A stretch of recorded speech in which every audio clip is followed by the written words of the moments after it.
on Facebook. This is the Sports Porch, Black and Gold, with your hosts, the technical director, the Grand Schwabini, and Hockey Jesus. Come on, Pittsburgh. Let's show a little Steelers, Penguins, and Pirates love. The Sports Porch Black and Gold starts now. All right, here we are, the Sports Porch Black and Gold. It starts now. What did we just watch? Well, I can tell you what we watched. We watched possibly one of the worst football games I've seen in my entire lifetime. We got Shedeur Sanders on the other side of the ball, who can't complete a pass to his own team anyway for his life. An offense that Jesus, I'm sorry. DK Metcalf, he's out of the lineup and you can't do anything against this team. Ridiculous. And by the way, how about just on that last possession, you're at the 10-yard line and you throw 3 balls in a row to Valdez-Scantling that doesn't run the right route at least twice. Meanwhile, Freiermuth is open on every play up the middle. Yeah. What are they doing? Yeah. And MVS is supposed to understand you. He's brought in there because he's supposed to know you. So ridiculous. Listen, guys, if you're here, thanks for being here. If you haven't already done it on YouTube, click that subscribe button, hit notifications. Sports Porch Black and Gold. This is our post-game show. When you click notifications, you'll know when we're live, which is every Monday night at 7 p.m. Eastern time. And we love to have a good time. That's who we are. We love to have a good time. This isn't really a good time. No. You know what I think's funny is I'm your TD, by the way. This guy next to me, that's the Grand Schwabini. Hockey Jesus, if you love hockey, after every Penguins game he's on here, he might be joining us. He is actually en route from the Cleveland area, I believe. Yeah, I think he actually cursed us in Cleveland for this game. He might have actually gotten caught in their victory parade. Right. Because this is their Super Bowl this year, and they sure as hell play defense like it.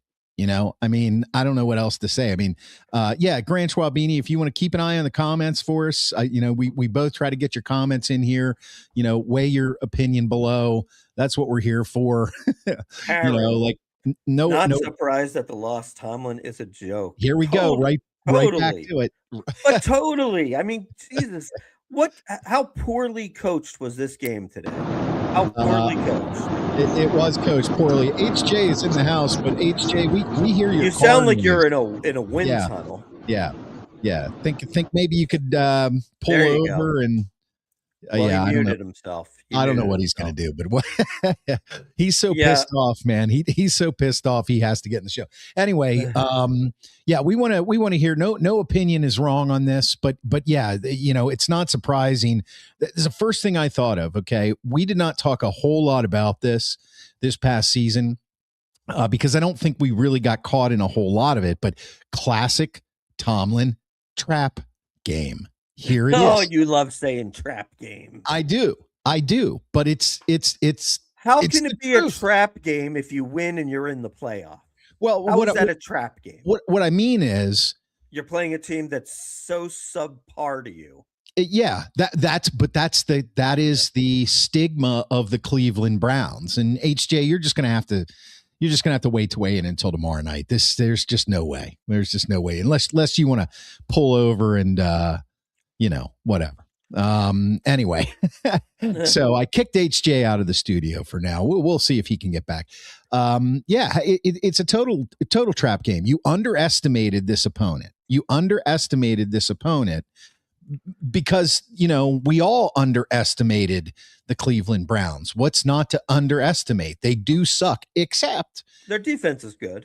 They have a really, really good defense. And I'm not going to use weather as an excuse because no matter what, I think they should have won this game. Sure, but the weather was really shitty. It doesn't help. It doesn't help. But, right. At the end of the day, you let Shedeur Sanders look like a capable quarterback in the NFL, even with his interceptions, because they didn't result in any points.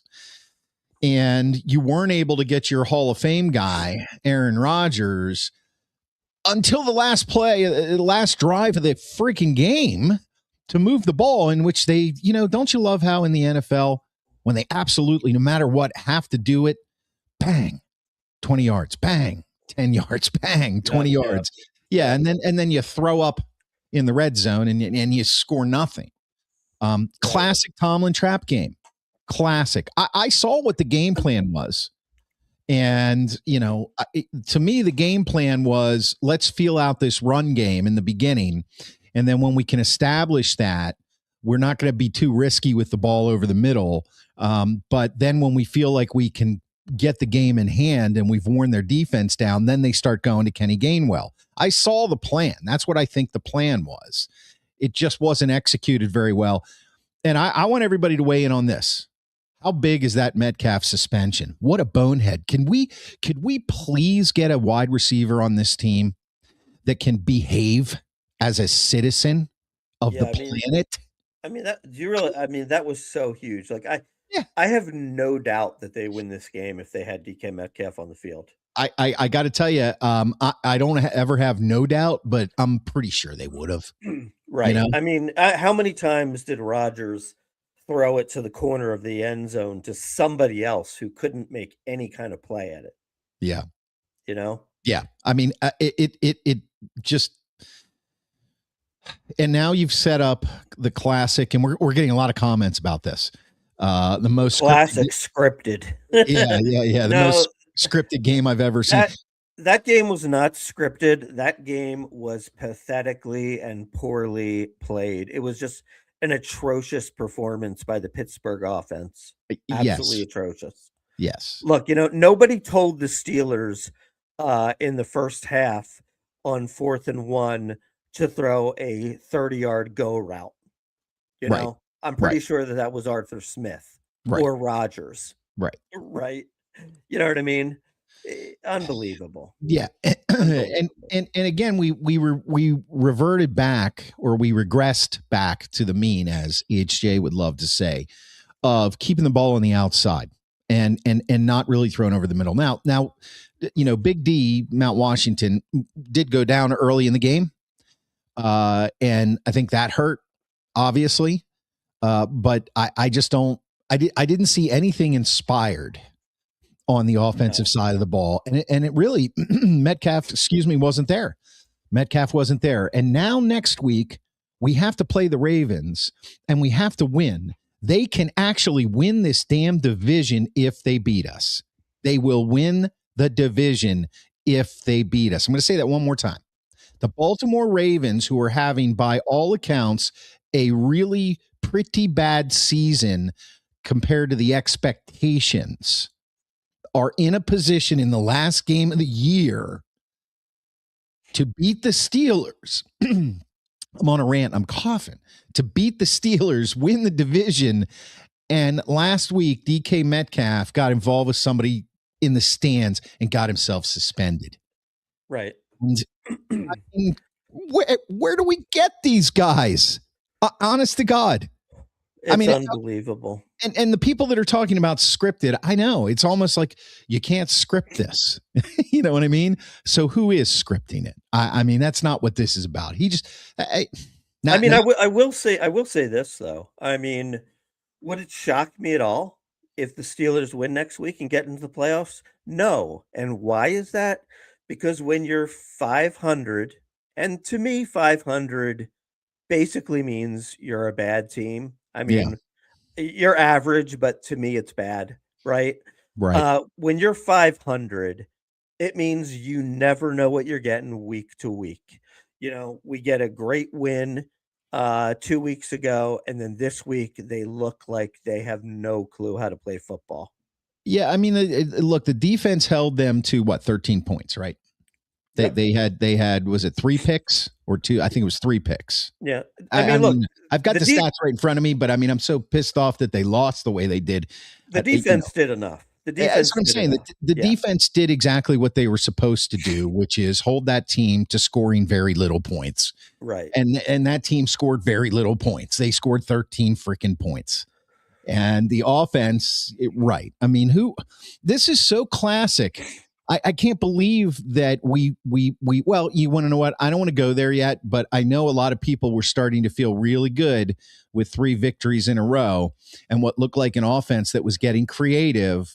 And this is the Tomlin trap game, and they reverted all the way back. Now, here's the thing: when at Tomlin's presser on Tuesday, I'll be listening to it. I always listen to it on my way down there East Liberty to go to work. My guess is there's going to be weather components to this. There's going to be all kinds of things. And HJ is back in the studio. I don't hear all that noise, so let's bring him in. Steve, give us the Yinzer perspective. Dude, it's classic. What can I say? You know, they were going to lose this game. We should have seen this coming all along. The Steelers deserve to lose this game. I honestly think Tomlin just doesn't like to play meaningless games. He wanted to play against the Ravens next week to prove that, you know, his Johnson is bigger than his other guy's Johnson. Honestly, I think that's just what it comes down to, it, because that's the kind of stupid coach Tomlin is. Oh boy, here we go. So that's the thing. As you broke back in, what I was getting to with the Grand Schwabini, and for those who just joined us, HJ is below me now, Hockey Jesus, after every Penguins game. He's live at the Sports Porch podcast on YouTube. If you haven't already and you've joined us, we got 50, 60 people in here watching. If you're on Facebook or you're on YouTube or you're on X, thanks. Go over to YouTube at the Sports Porch podcast. Hit subscribe. We're trying to build that subscriber list. We get a bunch of you guys every single time. But, this, to me, I was saying to the Grand Schwabini right before, you broke in, like, this is the classic game. It's the classic game. We did not take them seriously. We didn't take their defense seriously. How about that right guy getting 2 sacks? I mean, all Rodgers seemed to care about was not Garrett. I'm not going to let him sack me. That Rodgers didn't want that highlight on his career. Like Favre has the Strahan highlight. You don't want Rodgers. That's all he cared about as far as sacks go, because the other sacks, they came anyway, But here we are, right back to this offense that doesn't want to take any risks. And now we've got to play a game against Baltimore. Well, Steve, and we have to win. Question for Hockey Jesus. Being in the car, were you able to watch the game on your phone, or are you driving? No, I was able to watch the game. We actually just got in the car about 20 minutes ago. So I was at my I was in Cleveland watching the game, which is kind of ironic when it comes down to it, isn't it? But no, I mean, I guess I should be upset about it, but the fact that they're not out of the playoffs and they still have a chance at making it into the playoffs, I guess I'm just not that terribly upset. You know what? They're 0-3 against Cleveland in Cleveland Super Bowl. And Cleveland every year gets up to beat us at their stadium. And they've just been dominant by doing that, because the Steelers just take them too lightly. Every season it comes down to this. The Cleveland Browns say, hey, this is our Super Bowl. No matter what, we're going to win this game. We can only win 4 games all year, but we're going to beat the Steelers, and that's all that matters, And it's just unfortunate that this team couldn't get it together to do it. But I'm not that upset about it, only because the Steelers do this every year. They make a game that should be absolutely a 4-touchdown win into a loss, and it hasn't cost them the playoffs yet. But it might. There's absolutely a good chance that next week they lose at home. Oh, by the way, Steelers have already taken all the ticket money for the playoff game, so they don't really care if they have a playoff game or not, because they already got all the money. Don't you have to refund it if you don't have a game? No, they never refund it. They always just put it towards next year's tickets. They keep your money. Oh. Yeah. They get to play with it for a few months. Well, Steve, here's what I was troubled by. The last 3 plays of the game, they go to Valdez-Scantling. Yeah, I agree. That's after he twice didn't run out his route, and then you had just gone down the entire field throwing the ball up the middle to Freiermuth. Yeah, they should have found Fryermuth again somehow. Should have. The problem is they couldn't stop and make a play, because they didn't have any timeouts. What was up? How did you feel about that field goal? Like going forward on 4th and 10, they should have punted that ball, don't you think? They basically gave them a field goal. Well, I think the thought is that if we give them the field goal, we can still tie it with a touchdown. And if we get the 4th and 10, then we can go down there and win the game. I guess I was okay with it. Yeah. And TD, I understand what you're saying about DK Metcalf, but the reality is a team that's going to make the playoffs should be able to find somebody else to fill in for a guy like that, especially in a team like the Steelers who don't throw the ball very much anyways. So there you go. Right. And I agree. I mean, that's the thing. It's not that they shouldn't have, that because DK was out, that's the reason they lost this game. But he's a big difference maker. And you could tell that Cleveland's tight defense had rolled up. I mean, they were playing single high safety against Aaron Rodgers. They had everything. Well, and that's why Rodgers was trying to take advantage of that deep pass. He just did it at boneheaded times. Like when it's 4th and 1, you don't throw the ball 20 yards deep to MVS when you just need 1 yard. I mean, I just didn't understand it. And honestly, on that last 4th down play, I first looked at it and I said, oh, that's interference. They're definitely going to call it. Then when I watched it in slow motion, it actually was a really good play by Ward, Denzel Ward on MVS. I don't think he makes that play against DK, but like you said, he wasn't out there, so it doesn't really matter. Yeah. Yeah. And that's the thing. It was an impact. It was an impact, and it's going to be an impact again next week, because Calvin Austin with his hammy, who knows? Well, I think they got away from running the ball too much. They were running the ball well today. Yeah. They just decided to stop running the ball whenever they would get stopped one time. I thought they could have run the ball a little bit more, but I'm sorry, but I'm just not that upset about this loss. I wanted them to win because next week it gives us a bye week, but hey, now it gives us something to talk about on Monday and throughout the week.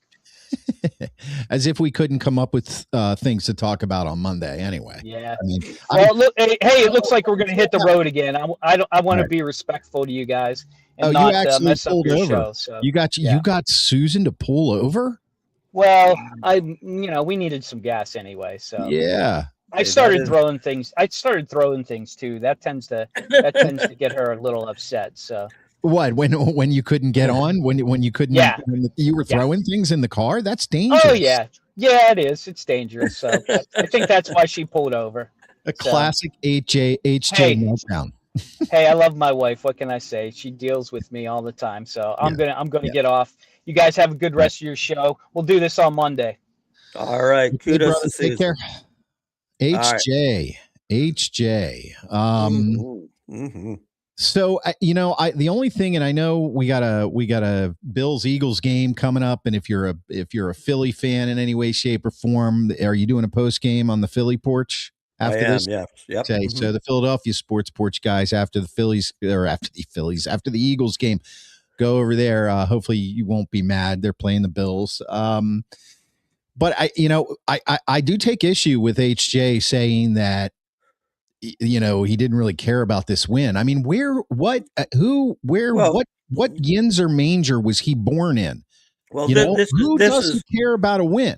Well, let me help you understand the psychology of Steve. Okay. Well, thank you. Okay, thank you. This is unfortunately what has happened, not just to Steve, but to many Steeler fans. True. You've become so frustrated and so used to this, every year scenario for the past 8 years of one game over 500, 1 game over 500, make the playoffs, miss the playoffs on the last week of the year. Right. That he's just like, I should have known this is what was going to happen. That's the only way you can talk your way through it. Yeah. Because the reality is you're playing the 3-12 horrible Cleveland Browns with a rookie quarterback, like in his 4th or 5th game. 6th game, but whatever. Yeah, this should be an automatic win because let's be honest, you don't want to get to next week against the Ravens. No. You don't want to. No. Not without DK Metcalf. Right. I mean, that's the thing. This game, during the game when we were texting, and I think it was, I don't remember if it was you or HJ, but that said the Steelers are going to win this ugly. And then I responded and said, or lose ugly. I mean, it's just, it was ugly. This game was never going to be pretty. It was never going to be a blowout either way. And we all knew that it was going to be close. And yet it doesn't look like they really prepared for it to be as close as it was. I think, and honestly, I started thinking to myself, and I know there's some stats on this, and they don't really make a difference, but how many times has Aaron Rodgers actually played in Cleveland? I don't know. Not a whole lot, because he was always in the NFC North. Right. So, once every few years he would roll through, or they would roll through, but he didn't look completely comfortable there. And I got to hand it to Browns fans who hate the Steelers. They show up for their team. They're the laughing stock franchise in football right now, and they have been for a long time. And I think sometimes that gets into not only Steelers fans' heads, which is where HJ is. Who cares if we don't win a game against Cleveland? Come on, they're your bitter rival.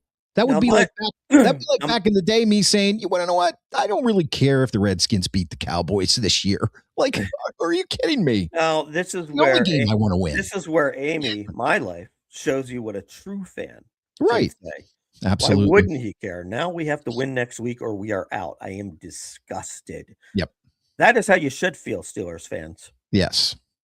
And I am myself disgusted. But for some reason, some part of me is also not surprised. I mean, right. I mean, it's not like we should have seen this coming, but are you surprised? Right. I will tell you this, though. I think this does open up a lot here. Now, I'm gonna pull up Joseph Hendrickson. Thanks for joining us. Just give the Ravens the win next week. But hey, Tomlin got his winning season again. Yep. And you know what? Good point there, Joe. Now, one thing that I will say, if I excellent can call point, Joe. if I can call you Joe, yeah. But here's the thing. Now, let's just fast forward. And I look. I don't mean to be a downer. I would like to see the Steelers make the playoffs and maybe even get on a run. Though after watching today's game, it's hard to see how that's even possible. However, let's say the Steelers lose to the Ravens next week at home, and it's pretty convincing. There will never be a better time to fire Tomlin. All he had to do was beat the Cleveland Browns that were 3-12, and then he wouldn't even have to play the next week. He could rest the starters, but instead he lost to the 3-12 Browns and then comes home and gets handled by the Ravens, who have pretty much stunk all year long. Yeah. If that's not a mini collapse, right, and a fireable offense, I don't know what ever will be. Yeah. You know what's funny is that even before this game, Grand Schwabini, this is why you are the Grand Schwabini. Even before this game, I had that thought in my head. What would happen if they went 0-2 out of the playoffs? That's when they should fire Mike Tomlin. That could be the answer. And, right. I was touching on this earlier. This is classic. I'm going to go back to it again and again. Classic Tomlin trap game. These are the games Tomlin wants. Now, he wants to win them. We know that. Mm-hmm. But these are the games he wants, because these are the games where, you get sucked in. You get sucked into this, and then next week he can deliver a big win and we go back to the playoffs. This is exact. Now, look, I promise you, Mike Tomlin is not sitting in his office or on the team bus, because they ride buses back and forth on the team. I mean, think about how much money they pay these guys. I mean, these are probably some really nice buses, but come on, could they each have a bus? I'd want a bus of my own, So, he's not on the bus, post-game meetings or whatever, and happy that they lost. I know he would have rather won this game, just as a coach and a competitor. Yeah. But this sets up a game next week that he can, as a collective, we can work towards, an adequate solution to the season to move on and play meaningful football and have impactful games. This is what he lives for. And he weathers the media storm. And I honestly, the media around here in Pittsburgh has been getting a little more punchy with him in the last 2 years. They have, yeah. They don't take shots because they know they'll be kicked out of the room, but they're starting to kind of pry a little bit. And he is, people want to give this guy credit for being articulate. I find his prose to be difficult at times. I do too. You know what I'm saying? To be honest with you, he's not really articulate. He just, what he does is he picks a couple words that haven't really been said in a long time. Right. And then he just sticks with it week after week. And his whole thing this year has been the collective. I know, the collective. The collective and complementary football has been this year. You know? And all he's going to do is going to get up there in his post game. It's just going to be like, we need to be better. We need to be better on both sides of the ball. We need to play complementary football. We didn't do that today. We need to work together as a collective. And if the collective is not, I'm already getting bored. Adding up, right? I'm already getting bored. That's all he's going to do. That's all he's going to do. Yeah, and I don't, this is the kind of stuff that we got sucked in. These 3 wins in a row. The offense looked like it got a little creative. There's a funny comment. Gene says they sign Rivers next year. I mean, hey, I hate saying it, but I wouldn't put it past them. Now, whatever. The draft is in Pittsburgh in April, so hopefully we can come out of it with some. At this point, man, however you're feeling, leave us a comment. You're watching the Sports Porch Black and Gold. If you're on YouTube, thanks a lot. If you're on Facebook, same thing.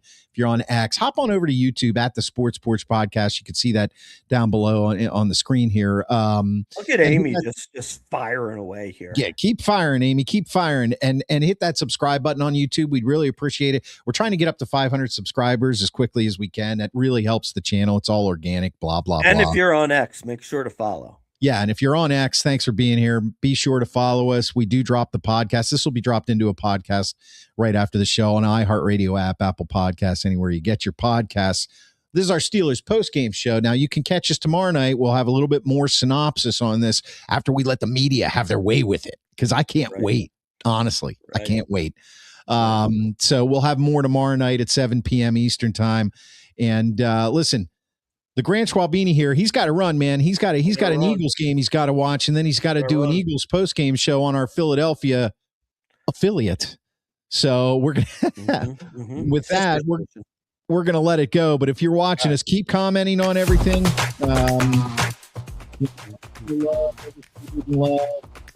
What a weekend for football, actually.